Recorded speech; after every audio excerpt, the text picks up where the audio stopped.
높은 벽을 무너뜨리고 길을 만들어낸 월스트리트처럼 저희의 인생도 벽을 만날 때마다 부활의 권능으로 길을 만들어낼 수 있기를 바랍니다.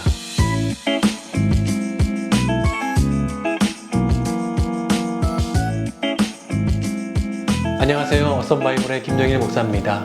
빌립보서 성경 공부 8번째 시간에 오신 여러분들 진심으로 환영합니다. 오늘 저희는요 3장 1절부터 11절까지 말씀을 통해서요 주 안에서 기뻐하라 라는 제목으로 함께 성경 공부하는 시간 갖도록 하겠습니다.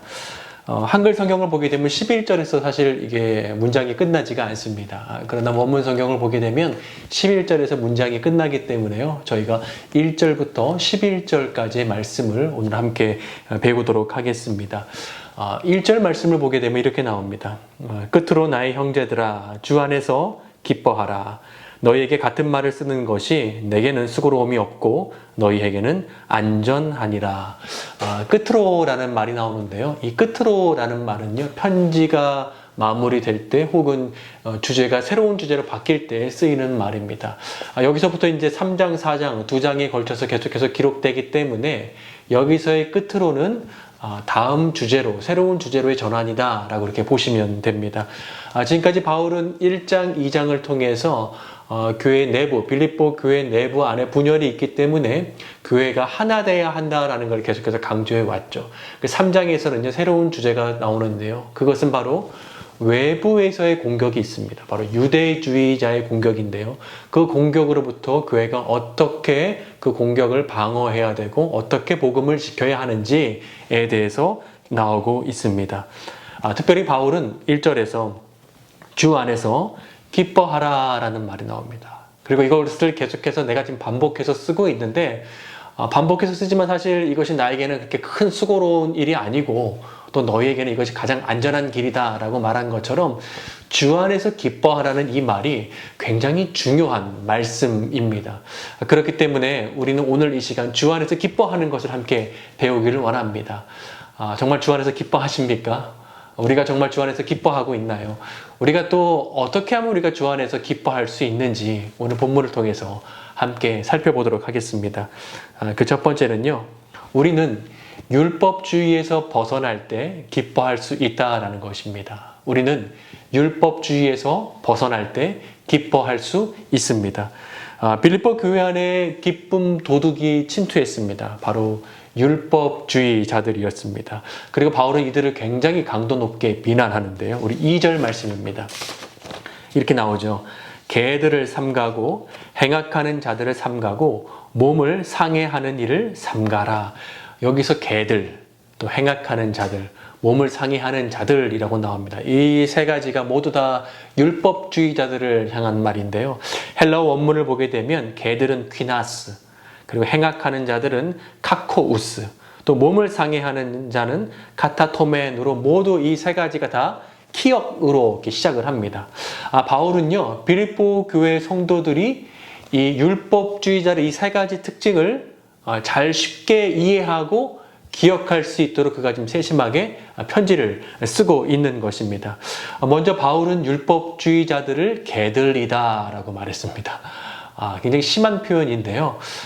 사실 여기서 말하는 개는요, 우리가 집에서 키우는 너무나 사랑스러운 애완견을 말하는 것이 아닙니다. 1세기에는요, 길거리에서 살고 있는 들개들이 굉장히 많이 있었습니다. 그리고 그들은 길거리에서 죽은 동물의 시체들을 이렇게 먹기도 했고요. 그래서 그 입 안에는 굉장히 많은 독과 또 바이러스가 그 입 안에 가득 있었습니다. 그리고 지나가는 사람들이 있게 되면 그들을 공격하기도 했고요. 때로는 행인들을 물기도 했습니다. 그로 인해서 그 마을에 새로운 바이러스를 또 퍼뜨리기도 하는 그런 일을 하기도 했습니다. 그래서 유대인들은 외출을 할 때요, 종종 이렇게 작대기를 들고 외출을 했습니다. 왜냐하면 들개들이 달라들면 그 들개들을 쫓아내기 위해서 그렇게 외출을 하는 경우도 종종 있었다라고 합니다. 당시 율법주의자들이요, 율법을 지키지 않는 이방인들을 향해서 개들이다라고 그렇게 얘기를 했는데, 오늘 바울은 거꾸로 얘기를 하는 것입니다. 그렇게 율법으로 하나님을 만날 수 있고 율법을 지켜야지만 하나님의 자녀가 될 수 있고 하나님의 의로움을 받을 수 있다라고 그렇게 주장하는 반복음적인 유대주의자들, 율법주의자들, 너희들이 진짜 들깨이고 행악자들이다 라고 오늘 지금 바울이 얘기하고 있는 것입니다. 바울이 복음과 눈물과 기도로 세운 이 빌립보 교회 안에 유대주의자들, 율법주의자를 침투해서요, 십자가의 은혜의 복음으로 구원받는 것이 아니라 너희가 행위를 통해서 하나님께 구원받을 수 있는 거야 라면서 거짓 복음으로 이 성도 물고 저 성도 물면서 교회 안에 독을 퍼뜨리기 시작을 하는 것입니다. 그래서 바울이 너희들이란 말로 진짜 들깨이고 행악자다라고 좀 강도 높게 비난을 하고 있는 것입니다. 또 율법주의자들을 향해서 너희들이 몸을 상하게 하는 자들이다 라고 했는데요. 이것은 그들이 바로 할례를 주장하는 자들이다 라는 그런 뜻입니다.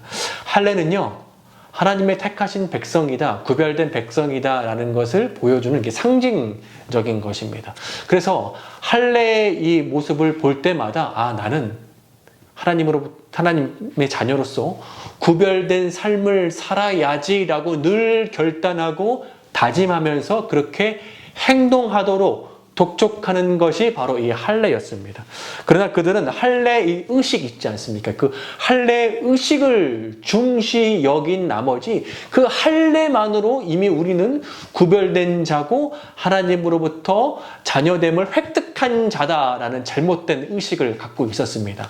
정작 중요한 것이 이 마음의 할례, 하나님의 말씀에 비추어서 내 마음을 늘 새롭게 하고 하나님의 말씀을 통해서 내가 늘 결단하고 새로운 삶을 살기로 그렇게 결심하고 행동하는 것이 바로 할례의 역할인데, 그렇게 하지 않고 마음의 할례를 하지 않고 표면적으로 몸에 있는 그 할례만으로 그들이 만족하면서 우린 이미 구별된 백성이야 라고 그렇게 생각했다라는 것입니다. 3절 말씀인데요, 이렇게 나옵니다. 하나님의 성령으로 봉사하며 그리스도 예수로 자랑하고 육체를 신뢰하지 아니하는 우리가 곧 할례파라. 여기서 봉사라는 말이 나오는데요. 사실 이것의 원어적인 정확한 번역은 예배라는 뜻을 가지고 있습니다. 즉 바울은 그리스도인들이 성령으로 예배드리고 또 예수님을 자랑해야 한다라고 말합니다. 근데 바울이 이 말을 하는 이유는 무엇이냐면 유대주의자들, 율법주의자들은 그렇게 행동하고 있지 않다, 반대로 행동하고 있다라는 것입니다. 사실 유대주의자들도 율법주의자들도 하나님을 예배했습니다. 그럼 하나님은 어떻게 예배합니까? 성령으로 예배하는 것이 아니라 자기의 의로움으로 하나님께 나아가고 자기의 의로움으로 하나님을 예배하고 있다라는 것이죠.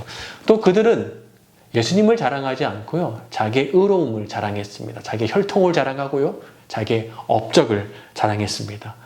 아마 빌립보 교회 안에서 이렇게 행동했던 것 같습니다. 너 할례 받았어? 할례 안 받았어?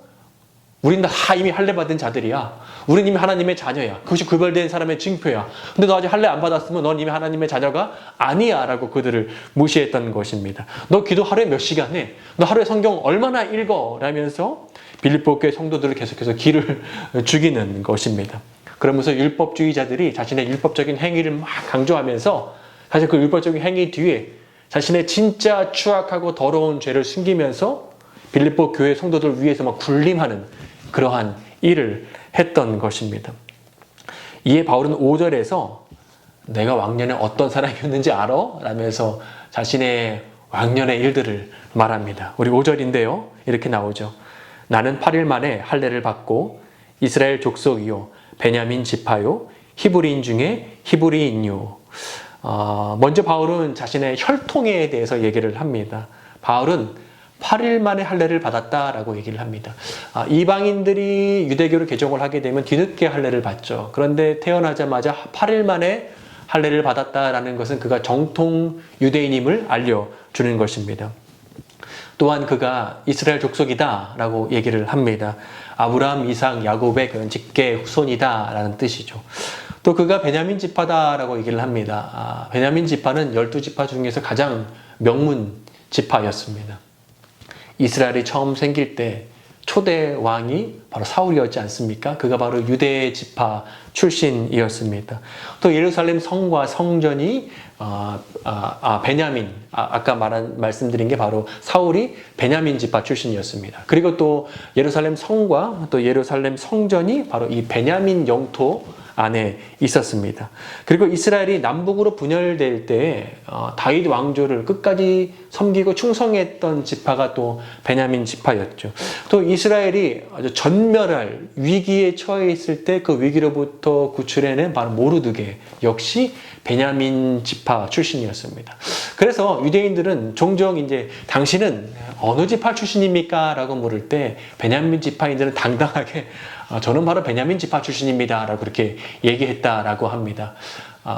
예를 들면 내가 혈액형을 물어볼 때 무슨 형 혈액형입니까? 라고 하면 O형들이 당당하게 저는 O형입니다. 라고 말하고 A형은 그런 걸 왜 묻냐고 그렇게 하는 것처럼 바울은 당당하게 말할 수 있을 나는 베냐민 지파 출신이다 라고 지금 그렇게 얘기하는 것입니다. 그리고 그가 히브리인 중에 히브리인이다 라고 얘기를 합니다. 히브리인 중에 히브리인이다 라는 뜻은요, 부모의 양가 모두가 다 히브리인이다 라는 뜻이고요. 사실 이 표현은 헬라파 유대인들과 좀 이렇게 구별하기 위해서 쓰는 말이었습니다. 헬라파 유대인이라는 것은요, 이스라엘 본국 밖에 해외에 살고 있는 디아스포라 유대인들을 바로 헬라파 유대인이라고 했습니다. 그들은 본국에 살지 않고 외국에 살기 때문에 사실 헬라어를 사용하는 자들이었습니다. 본국의 히브리어를 사용하지 못하는, 알지 못하는 자들이었습니다. 그러니까 미국에서 태어난 2세들을 생각하시면 좋을 것 같습니다. 반면에 히브리인 중에 히브리인다라는 뜻은요, 그들이 바로 본국에 있는 바로 히브리어를 모국어로 할 줄 아는 사람이다라는 그런 뜻입니다. 그들은요, 히브리인 중에 히브리인들은요, 헬라파 유대인들을 향해서 그들은 헬라 문화에 좀 오염된 유대인이다라고 이렇게 생각을 했습니다. 바울은 혈통적으로요, 히브리인 중에 히브리인인 아주 유대인 중에서 우위에 있는 그런 자였습니다. 이어서 바울은 5절 하반절 6절에서는요, 자신의 또 업적을 얘기를 하고 있습니다. 이렇게 나옵니다. 율법으로는 바리새인이요, 열심으로는 교회를 박해하고 율법의 의로는 흠이 없는 자라. 바울은 율법으로는 바리새인이다라고 그렇게 얘기를 합니다.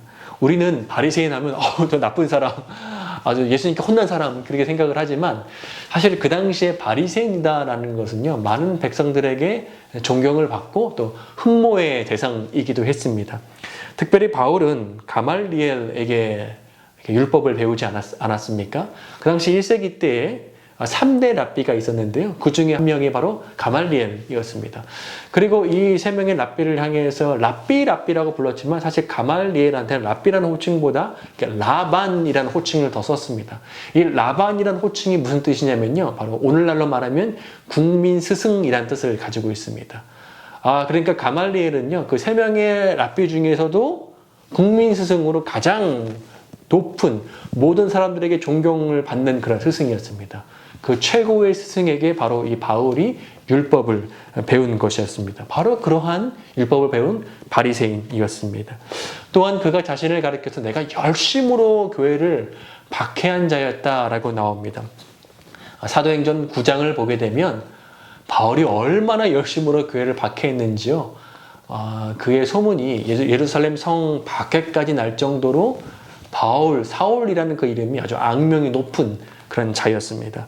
또한 율법으로는 자신이 흠이 없었다라고 말한 것처럼 자신이 그렇게 배워온 율법을 또 지키려고 그렇게 노력을 했던 자였습니다. 만약에요, 율법주의자들을 다 불러 모아놓고요, 혈통 점수 매기고 또 업적 점수 매겨가지고 일렬로 쭉 세운다면요, 분명히 맨 앞에 설 사람이 바로 바울입니다. 바울은요, 율법주의의 끝판왕입니다. 어떤 율법주의자가요, 바울 앞에 주름 잡을 수 없는 그런 상황이었습니다. 그런데 바울이 이런 얘기를 합니다. 7절, 8절인데요.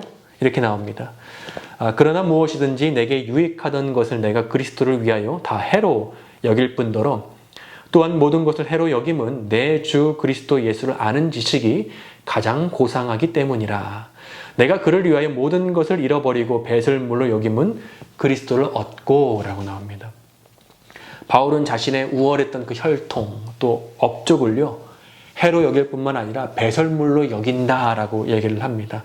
자신의 혈통과 업적을 해로 여기고 배설물로 여긴다라는 것은 자신의 과거가 아무런 필요도 없는 것이었다라고 그렇게 말하는 것은 아닙니다. 실제로 자신은 나중에 예수 그리스도를 얻고 난 후에 영접하고 난 후에 복음을 전하는 자가 됐을 때 자신의 혈통과 업적을 통해서 또 복음을 전하게 되죠. 자신의 유대인의 배경이었던 것과 또 자신이 로마 시민권이 있다라는 것을 통해서 복음을 전하게 되고 또 자신이 그렇게 율법을 잘 배워서 바삭하게 알고 있었던 그 구약의 지식을 통해서 그곳에서 예수 그리스도를 발견해서 예수 그리스도를 전하는 또 그러한 일을 합니다. 근데 바울이 여기서 내가 자신의 혈통과 업적 이 모든 것을 다 해로 여기고 배설물로 여긴다라고 말하는 것은 그 이유가 뭐냐? 그렇게 해서는 그런 과거의 자신의 혈통과 업적으로는 결코 그리스도를 얻을 수 없기 때문에 내가 그리스도를 얻기 위해서 이 모든 것을 해로 여기고 배설물로 여긴다라고 이렇게 얘기를 하는 것입니다. 그렇다면 바울이 율법이 아니라 어떻게 그가 의롭게 되었습니까? 9절 하반절에 이렇게 나오죠. 내가 가진 의는 율법에서 난 것이 아니요 오직 그리스도를 믿음으로 말미암은 것이니 또 믿음으로 하나님께로부터 난 의라. 율법주의자들은 이렇게 강조하죠. 열심을 통해서 열심히 율법을 지키고 또 지켜야지만 자신의 의로움이 쌓여서 결국 하나님께서 아이고 이 정도면 됐어 라고 인정해 주시면 그때 그것으로 구원받는 거야 라고 했습니다. 그러나 바울은 분명히 여기서 얘기를 합니다. 빌립보 교회 성도 여러분, 율법주의자들이 여러분들에게 말하는 것 제가 이미 예전에 다 해봤던 것입니다. 그런데 내가 노력해서 만들어내고 쌓아온 인간적인 의로움으로는요 결코 절대 선하시고 절대 아름다우시고 절대 의로우신 그 하나님을 만족시킬 수 없습니다. 나의 노력으로 하나님께 은혜를 받으려고 노력하면 노력할수록 내 안에 계속해서 생기는 공허함과 큰 좌절감과 절망감만 생길 뿐입니다. 사랑하는 빌립보 교회의 여러분, 의롭게 되는 것은요 오직 예수 그리스도를 믿을 때만 가능한 것입니다. 믿음으로 우리가 의롭게 되는 것입니다. 예수님을 믿을 때 하나님께서 우리를 의롭다 인정해 주십니다. 그 은혜의 복음이 있지 않습니까? 믿지 않았습니까? 그 은혜의 복음을 끝까지 붙잡으시기 바랍니다 라고 바울이 얘기하는 것입니다. 마틴 루터가 1510년에요 드디어 처음으로 이제 로마를 방문하게 되었습니다. 그 거룩한 도시 로마에 방문한다는 그 기대감에요. 그가 처음 도착하자마자 그 감격에 젖었습니다. 그래서 이렇게 얘기를 하죠. 야, 이처럼 영적이고 거룩하고 성스럽고 또 죄 사함을 베풀 수 있는 이 거룩한 도시, 이 로마, 이 세상에 이 로마 말고 또 어디 있으랴라면서 그 로마에 도착한 것에 대한 황홀경에 막 빠지게 됩니다. 그러나 그가 로마에 있는 사제들의 부패한 모습을 보면서 곧 그 감격이 사라지죠. 교회는 절대적으로 선하다라고 그렇게 믿고 있었던 그에게 그 믿음이 흔들리기 시작했던 그런 시점이었습니다. 그 루터가 생각하기에 내가 죄가 많아서 이런 나쁜 생각이 드나 보다라고 생각을 해서 성당의 계단을 무릎으로 한 발자국 올라가면서 주기도문을 외우기 시작을 합니다. 이 돌계단은요 예수님께서 재판을 받으시기 위해서 올라가실 때 예수님의 피가 그 돌계단에 떨어진 그 계단이라고 합니다. 콘스탄틴 황제의 어머니께서 이 계단을 로마로 옮겨놨다라는 그런 얘기가 있습니다. 그 후로 많은 사람들이 예수님의 피가 묻어있던 이 돌계단을 무릎으로 하나 올라가면서 그리스도의 고난을 상기시켰고 자신이 그렇게 고행하고 힘들고 어렵게 아프게 그렇게 지내면서 그런 한 계단 한 계단 올라가면서 이렇게 내가 힘들고 어렵고 아프면 하나님께서 나를 우쭈쭈쭈 하시면서 용서해 주시고 나를 의롭게 해주시겠지라는 마음으로 그렇게 고행을 했던 것이었습니다. 그러나 마틴 루터가 한 계단 그 돌계단을 올라가면서 무릎에 살이 까지고 피가 철철 흐르는 상황에서 고통을 참아내면서 계단의 끝을 올라가는 시점에서 문득 그에게 이런 생각이 들었습니다. 야, 이 계단에서 이렇게 하는 게 과연 나에게 무슨 소용이 있을까라는 의문이 들기 시작한 것입니다. 그 후에 그는 로마서 1장의 말씀을 묵상하다가 복음을 발견하게 됩니다. 그가 그토록 오랫동안 씨름하고 힘들어했던 그 율법의 짐, 또 죄의 짐을 해결할 수 있는 복음의 말씀을 찾아낸 것입니다. 의인은 믿음으로 말미암아 살리라 라는 것이었습니다.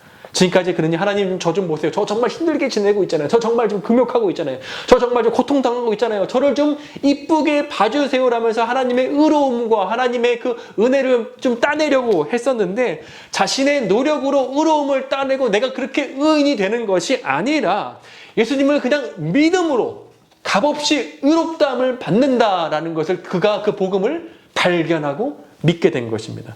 그것도 그가 세 가지 솔라를 그가 말하게 되죠.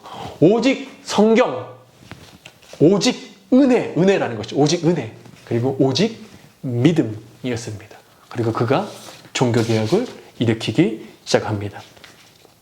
존 파이퍼 목사님께서요, 수십 년 전에 이제 베들레헴 교회에 이제 부임하실 때 그 교회를 쭉 보다가 한 문서를 발견했는데요. 굉장히 율법주의적인 요소가 가득 담겨 있는 그런 서양 문서를 발견했습니다. 도덕적으로 이렇게 행동해야지만 이 베들교회 교인이 될 수 있다라는 그런 서약서였습니다. 존 파이퍼 목사님이 이게 참 잘못된 율법주의다라는 것을 기억하시고 성도들에게 이제 이것이 잘못된 것을 설명하시면서 이렇게 말씀하셨어요. 이것이 왜 잘못되었냐? 첫째는 하나님의 호의를 얻어내기 위해서, 따내기 위해서 자신의 도덕성을 과시할 수 있는 위험이 있습니다 라고 했습니다. 두 번째는 성경에 있지도 않은 행동들을 구체적으로 조건을 만들어내서 하는 것은, 그리고 거기에 맞는 교인들만 자격을 부여하는 것은 비성경적인 요소다라는 것입니다. 그런데 오늘날 교회들이 이런 것을 서약서로 만들지는 않지만요, 마음 가운데 이런 기준들을 가지고 있습니다. 그리고 복음적인 교회 안에도요, 율법적인 전통들이 있을 수 있습니다. 그리고 그것으로 사람들을 재고 판단하고 정죄하는 것이죠. 사랑하는 여러분, 율법주의는요, 우리 신앙을 병들게 합니다. 율법주의는요, 하나님을 늘 무서운 존재, 두려운 존재, 내가 늘 부들부들 떨게 만드는 존재, 나를 벌하는 분, 그렇게 하나님을 만들어가는 것이 율법주의입니다. 내가 더 열심히 신앙생활해서 하나님의 좀 사랑도 받아내고 하나님 좀 은혜도 받아내야 되는데 내가 오늘도 부족해서 이렇게 어려움 당하고 힘들구나라고 생각하게 만드는 것입니다. 뭐가 잘못돼도 크게 잘못된 신앙입니다. 기쁨이 없는 그런 신앙입니다. 이러한 율법주의에서 우리가 벗어날 때, 그때 우리가 진정 주 안에서 기뻐할 수 있는 것입니다. 두 번째로요, 우리가 어떻게 주 안에서 기뻐할 수 있을까? 그것은 우리는 현재적 부활을 경험할 때 주 안에서 기뻐할 수 있다라는 것입니다. 우리는 현재적 부활을 경험할 때 기뻐할 수 있습니다. 우리 10절, 11절인데요. 이렇게 나옵니다. 내가 그리스도와 그 부활의 권능과 그 고난에 참여함을 알고자 하여 그의 죽으심을 본받아 어떻게 해서든지 죽은 자 가운데서 부활에 이르려 하노니. 바울은요, 부활의 능력을 설명하면서 나는 언젠가 죽어서 저 가게 될 그 부활, 저 천국, 그런 미래적 경험의 사건만을 얘기하는 것은 아닙니다.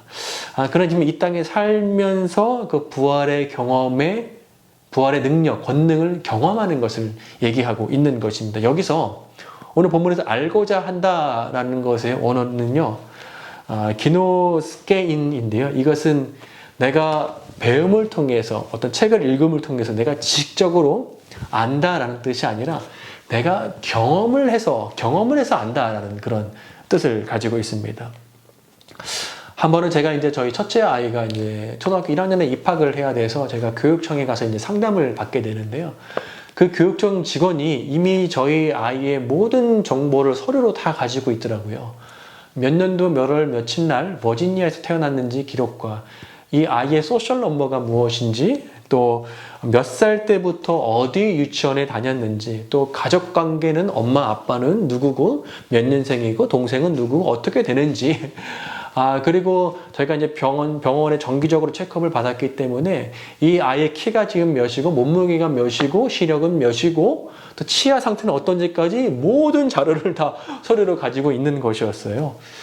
그렇다고 그 교육청 직원이 저보다 그 아이를 더 많이 안다고 할 수는 없죠. 그냥 그 아이에 대한 정보만을 알고 있는 것입니다. 정말 그 아이를 아는 것은 그 아이의 아빠인 바로 제가 잘 알죠.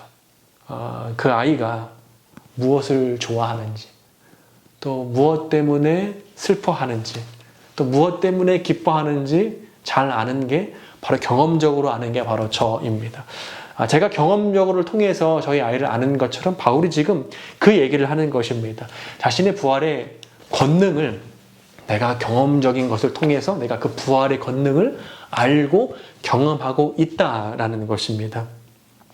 그리스도인의 삶에 마치 계속해서 파도가 밀려오는 것처럼 우리의 삶에도 끊임없이 고난이 오고 오지만 그리스도인에게는 고난으로 끝나는 것이 아니라 고난 뒤에 죽음에서 부활하신 그 부활의 권능이 우리에게도 일어나서 그 고난을 뛰어넘는 부활의 권능으로 우리는 늘 다시 살아난다라는 것을 그가 경험을 통해서 알게 된 것입니다.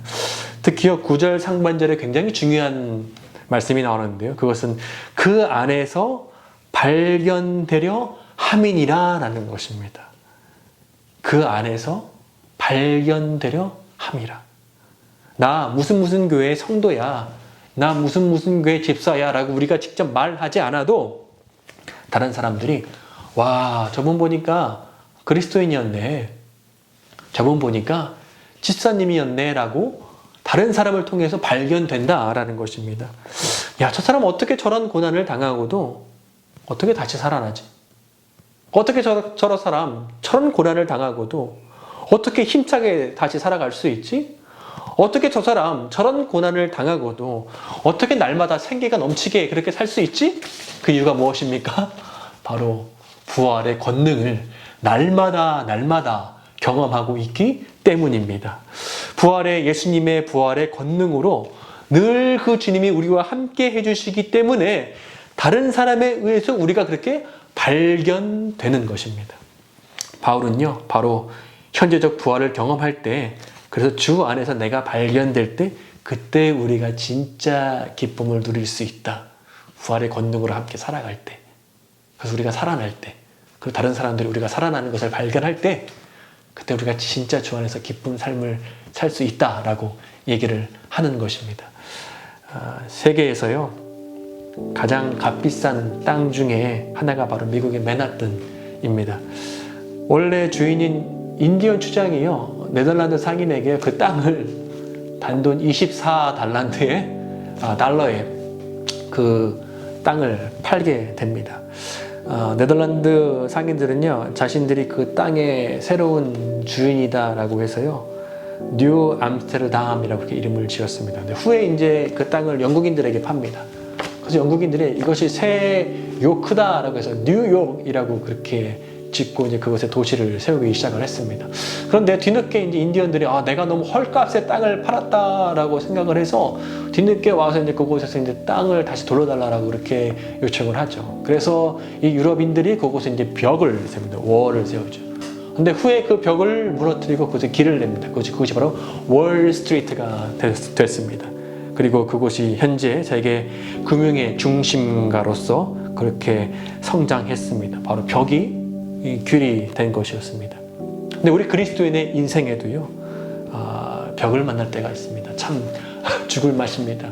벽을 만나면 참 힘듭니다. 그러나 내가 힘들 때도 주님 붙들고, 내가 힘들 때도 정직하고, 내가 힘들 때도 기도하고, 내가 힘들 때도 찬양하고, 내가 힘들 때도 말씀 붙들고 있을 때 부활의 주님이 부활의 권능으로 우리와 함께 해주시면 우리가 가는 곳곳의 벽을 만날 때마다 그것을 우리가 월스트리트로 만들어 낼 수 있는 것입니다. 그리고 다른 사람들이 우리를 발견하는 것입니다. 야, 저 사람 벽을 만나도 어려움을 당해도 저렇게 다시 살아나네. 발견되는 것입니다.